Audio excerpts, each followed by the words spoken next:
గ్రామీణాభివృద్ధి స్థానిక పాలనలో పంచాయతీరాజ్ వ్యవస్థ కీలక పాత్ర పోషిస్తుందని జిల్లా కలెక్టర్ పి రంజిత్ భాష పేర్కొన్నారు.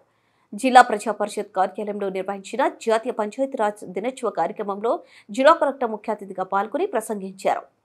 ఈ సందర్భంగా కలెక్టర్ మాట్లాడుతూ 2025 సంవత్సరంలో ఉన్న పంచాయతీరాజ్ వ్యవస్థకు 1947 స్వాతంత్ర్యం వచ్చిన తర్వాత ఉన్న పరిస్థితికి చాలా వ్యత్యాసం ఉందన్నారు.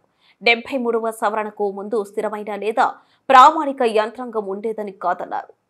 స్థానిక సంస్థల ఎన్నికల్లో ఎస్సీ, ఎస్టీ, బీసీలకు రిజర్వేషన్లు ఉండేవి కాదని, మహిళలకు ప్రాతినిధ్యమే ఉండేది కాదని తెలిపారు. మహిళలు అయితే గుర్తించేవారే కాదన్నారు. ఈ అంశాలను దృష్టిలో పెట్టుకుని శిశు బలవంతరావు మెహతా తదితర కమిటీలు దేశంలో ఉన్న అత్యున్నత మేధావులు సంస్థల అధ్యయనం చేసిన తర్వాత 73వ రాజ్యాంగ సవరణ ద్వారా 11వ షెడ్యూల్లో 243 ఆర్టికల్ ద్వారా పంచాయతీరాజ్ వ్యవస్థను రూపొందిస్తూ చట్టం చేశారన్నారు. ఆ చట్టాన్ని రాజ్యసభ, లోక్సభతో పాటు అన్ని అసెంబ్లీలో కూడా ఆమోదం చేసిన తర్వాత ఏప్రిల్ 24న 1993 సంవత్సరం నుండి అమల్లోకి రావడం జరిగిందని కలెక్టర్ పేర్కొన్నారు. కార్యక్రమంలో Panchayati Raj SE Ramachandra Reddy, RWS SE Nageswara Rao, Zilla Parishad deputy CEO Venkata Subba Reddy, ఎంపీడీఓలు, ఈఓఆర్డీలు, పంచాయతీరాజ్ సిబ్బంది తదితరులు పాల్గొన్నారు. గ్రామానికి సీసీ రోడ్లు వేసి డ్రైనేజ్ వ్యవస్థను కూడా మేము మెరుగుపరచడం జరిగింది. రాష్ట్రంలోనే మనం ప్రథమ స్థానంలో నిలబడ్డాము. అలాగే మన ప్రీతమ కలెక్టర్ గారు అన్కనెక్టెడ్ హ్యాబిటేషన్స్ అంటే ఇంకా దారి లేని గ్రామాలు ఉన్నాయి.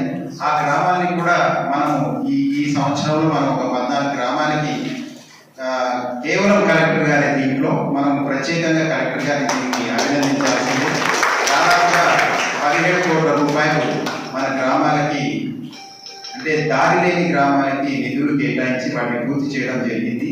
అవి అలాగే ఇంకో కొన్ని గ్రామాలు ఉన్నాయి. ఈసారి ఆ గ్రామాలన్నీ తీసుకొని రాష్ట్రంలోనే మనము రహదారులు లేని గ్రామాలుగా మనం ప్రథమ స్థానంలో ఉందామని మేము ఆశిస్తూ మాకు ఈ అవకాశం ఇచ్చినటువంటి పంచాయతీరాజ్ డిపార్ట్మెంట్ మరి ఒకసారి ధన్యవాదాలు తెలియజేస్తున్నాం. ధన్యవాదాలు.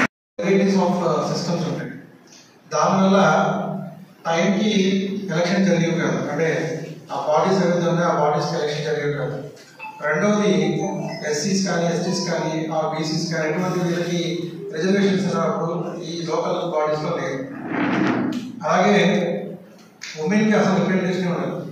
సో ఇలా ఉన్న సిచ్యువేషన్లో నుంచి చాలా రకాలుగా మనము ఈ 73rd అమెండ్మెంట్ తెచ్చేదాకా కూడా ఒక కాన్స్టెంట్ మెకానిజం, అట్లీస్ట్ ఒక కాన్స్టెంట్ మెకానిజం, ఒక స్టాండర్డ్ మెకానిజం అనేది లేదు. సో దీన్ని దృష్టిలో పెట్టుకుని రకరకాల కమిటీస్ వేశారు.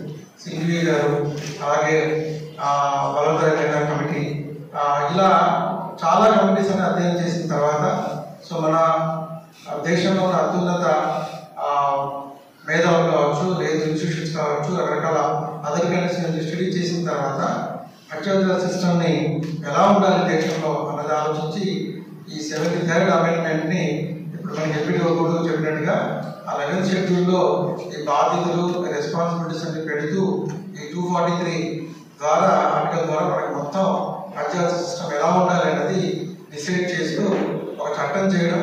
ఆ చట్టంలో లోక్సభ, రాజ్యసభతో పాటు అన్ని అసెంబ్లీస్లో కూడా అప్రూవ్ చేసిన తర్వాత ఈ రోజు అంటే ఏప్రిల్ 24th ఈ రోజున 1993 నుంచి అమల్లోకి రావడం జరిగింది. కాబట్టి ఈరోజు మనం పంచాయతీరాజ్ డేగా జరుపుకుంటున్నాం.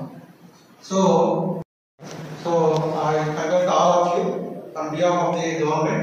Again, once again, ఈ డే సందర్భంగా మళ్ళీ మనందరం ప్రజలకు ఇంకా చేరువగా మన కార్యక్రమాలు తీసుకెళ్ళాలని చెప్పేసి కోరుకుంటున్నాం. Thank you. తర్వాత ఈరోజు ఈ కార్యక్రమానికి ముఖ్య అతిథిగా ఇచ్చేసినటువంటి మన ప్రియతమ జిల్లా కలెక్టర్ గారు శ్రీ పి రంజిత్ భాష ఏఎస్ఆర్ గారి చేతుల మీదుగా కొంతమంది ప్రతిభ కనబరిచిన